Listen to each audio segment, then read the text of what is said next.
Now, on Thursday, the Justice Secretary, Ken Clarke, will publish the Justice and Security Bill.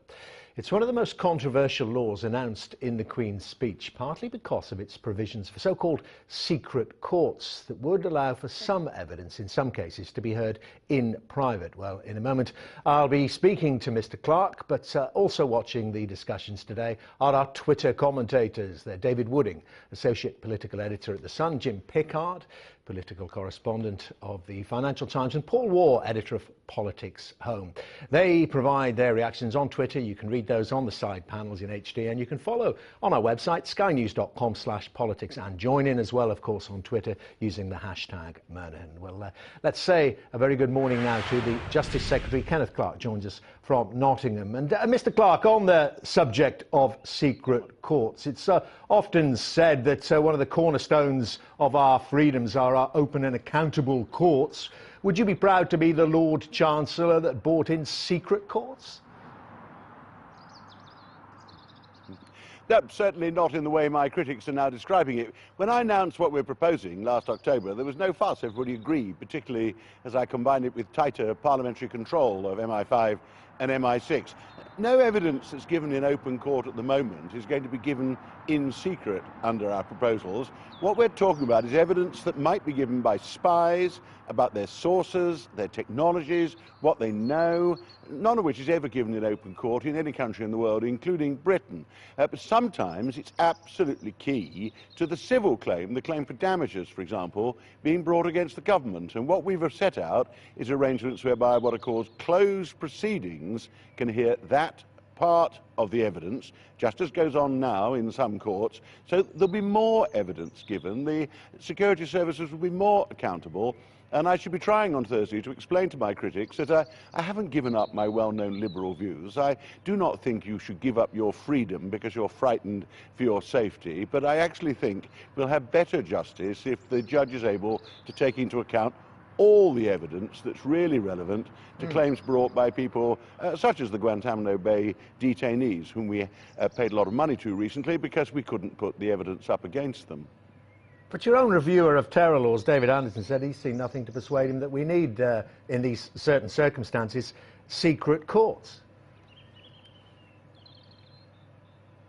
Well, other judges disagree with him, and unfortunately, what I do accept is when we went out to consultation, which did last October, though House of Commons seemed very happy when I announced it, and the press, serious press, seemed reasonably content, we perhaps phrased it rather loosely. So I hope on Thursday to persuade people that we're as committed to the principles of freedom we're trying to protect as we ever were in opposition. What we're trying to do is have more evidence given to courts where the evidence has to be given in closed proceedings, because it would be really dangerous for national security if these witnesses cheerily got up in front of the parties and the public and started explaining how they'd got information that they thought was reliable and trying to explain what they thought was the actual national security threatening background to things that they did.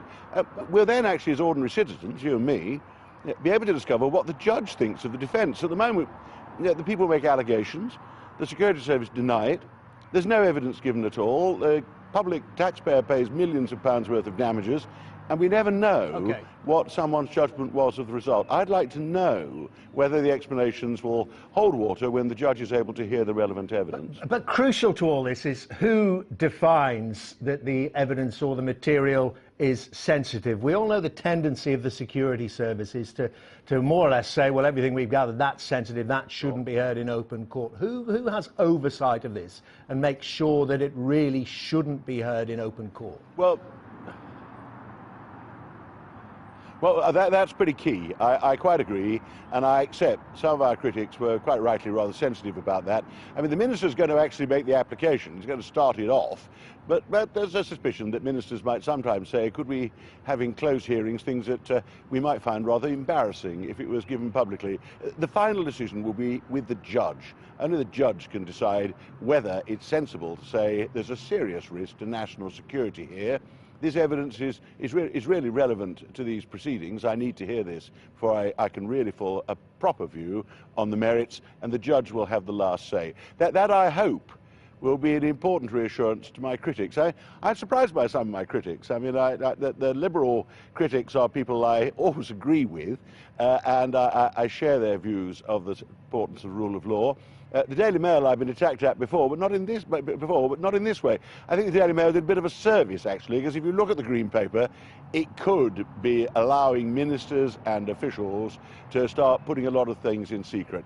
It's all about spies, it's all about national security, and the judge will, in the end, have the decision as to whether he agrees that national security is at risk. OK, well, very reassuring on that issue. Can you be reassuring on the Eurozone crisis? What's your take on Greece? Do you agree with so many people that it's not a matter of if anymore, but when Greece has to exit the euro? Well, the Greek voters have really got to face up to reality. It's very, very difficult for them. They're having a terrible time. These are hardships inflicted on them by the irresponsibility of their old politicians. But they can't just vote for saying, could people please carry on giving us some money so we don't have to change anything? If we get a hopeless lot of rather cranky extremists elected at the next election, then they will default on their debt. Everybody says they'll leave the euro. Actually, that quite likely, but it doesn't necessarily follow. But they'll default on their debt. And the problem then is for the Greeks, that will be disastrous. They will encounter real poverty, I think. No one knows exactly what will happen in the rest of Europe, but the banking system is in tatters. It's weak in very many places. We don't know what the knock-on effects could be. They could be very serious. And of course, people will start barking at the door of Portugal, Ireland, Italy, Spain, and here in Britain. You know, our banks are heavily exposed to some of these countries. We've recapitalized them so far. We actually, do have consequences when markets get into turmoil.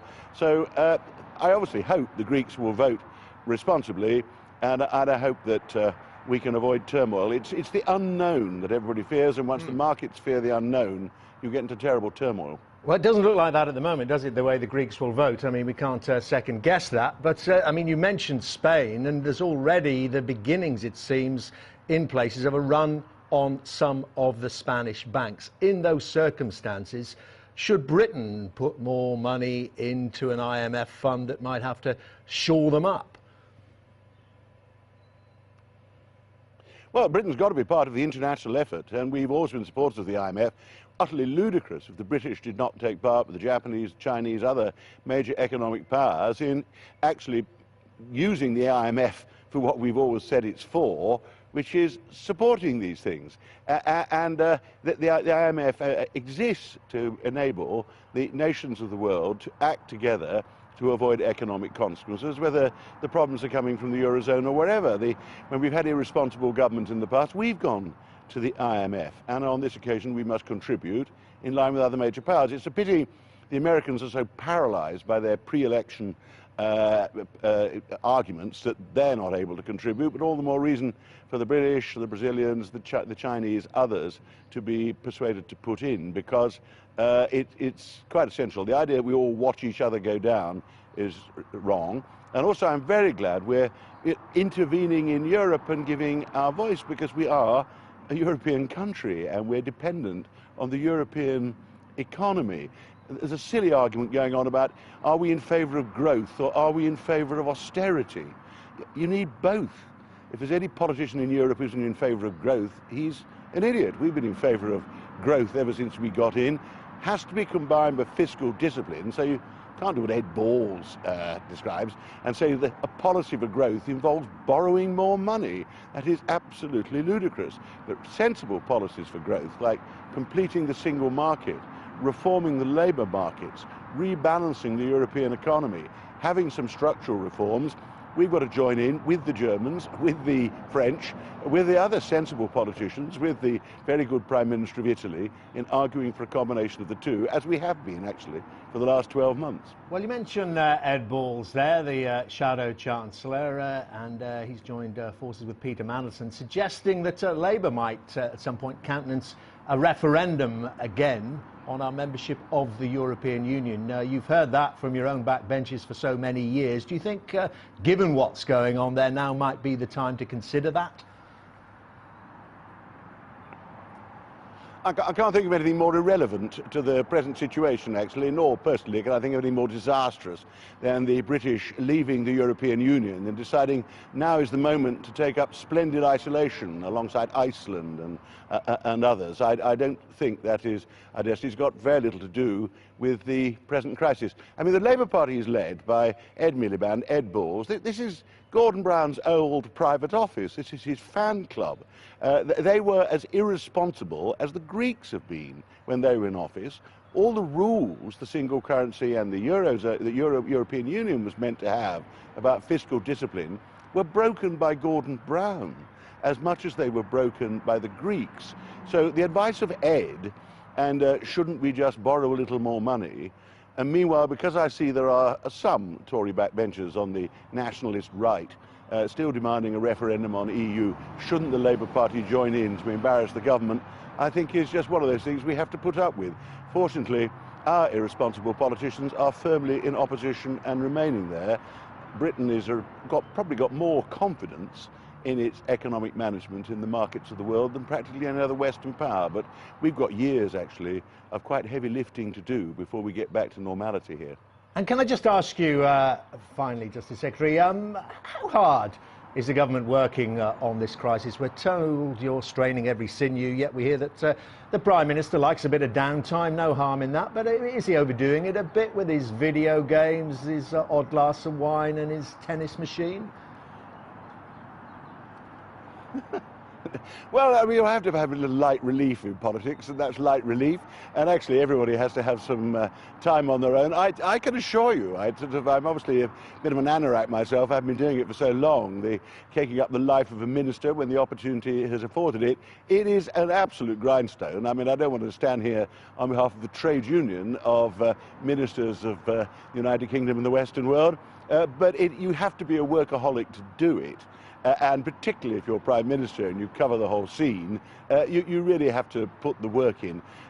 David has a quite different metabolism to me. He appears to get up at the crack of dawn, and I hear him referring to hearing people on Farming Today on the radio. I have not listened to Farming Today for many, many years, but you might find me with a glass of brandy and a cigar at 1 o'clock in the morning working on my papers. No, George Osborne and particularly David Cameron both are earnestly working. It's not possible to survive in politics by skiving, but it's very useful to remain a member of the human race, and you do have a family, and you do have other things to just remind you what life is about. But no, I don't. I think it's, it's political gossip stuff. We've had all this for years. Harold Macmillan used to read Trollope novels, he assured us in the afternoon when he was Prime Minister.